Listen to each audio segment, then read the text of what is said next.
മരിച്ചുപോയ കൊല്ലം സുധിയുടെ ഭാര്യയായ രേണു സുധിയെ അറിയാത്തവരായി ആരും തന്നെയില്ല. ഇപ്പോൾ ഇതാ കലാകാരനായ സുധിയുടെ വൈഫായ രേണു സുധിയെ അച്ചടക്കം പഠിപ്പിക്കാനാണ് സോഷ്യൽ മീഡിയയിൽ ഒരു കൂട്ടർ ആളുകൾ ഇറങ്ങിയിരിക്കുന്നത്. ഭർത്താവ് മരിച്ചുപോയ ഒരു സ്ത്രീ ഇൻസ്റ്റഗ്രാമിൽ റീൽസ് ചെയ്യേണ്ട ആളല്ലെന്നും ഈ സ്ത്രീ കൊല്ലം സുധിയുടെ വില കളയുമെന്നുമൊക്കെയാണ് ഇക്കൂട്ടർ വാദിക്കുന്നത്.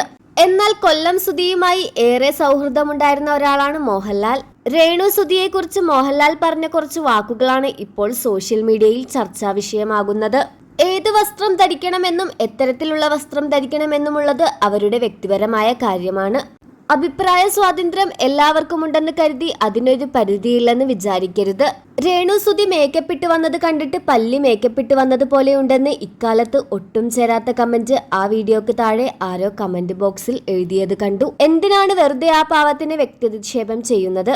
സുധി ജീവിച്ചിരുന്ന സമയത്തും രേണു സോഷ്യൽ മീഡിയയിൽ സജീവമായ ഒരാൾ തന്നെയായിരുന്നു. ഭർത്താവ് മരിച്ചെന്ന് കരുതി അത് നഷ്ടപ്പെടുത്താൻ അവർ ആഗ്രഹിക്കുന്നുണ്ടാവില്ല. കൊല്ലം സുധി വേർപെട്ടിട്ട് ഇത്ര കൊല്ലം കഴിഞ്ഞിട്ടും അവർ ഇപ്പോഴും ലൈവായി സോഷ്യൽ മീഡിയയിൽ നിൽക്കുന്നുണ്ടെങ്കിൽ അത് അവരുടെ ഒരു കഴിവ് തന്നെയാണ്. അതെല്ലാവരും അംഗീകരിച്ചേ പറ്റൂ. മോഹൻലാൽ പറഞ്ഞതിനെ കുറിച്ചുള്ള നിങ്ങളുടെ അഭിപ്രായം എന്താണെന്ന് മടിക്കാതെ കമന്റ് ചെയ്യുക.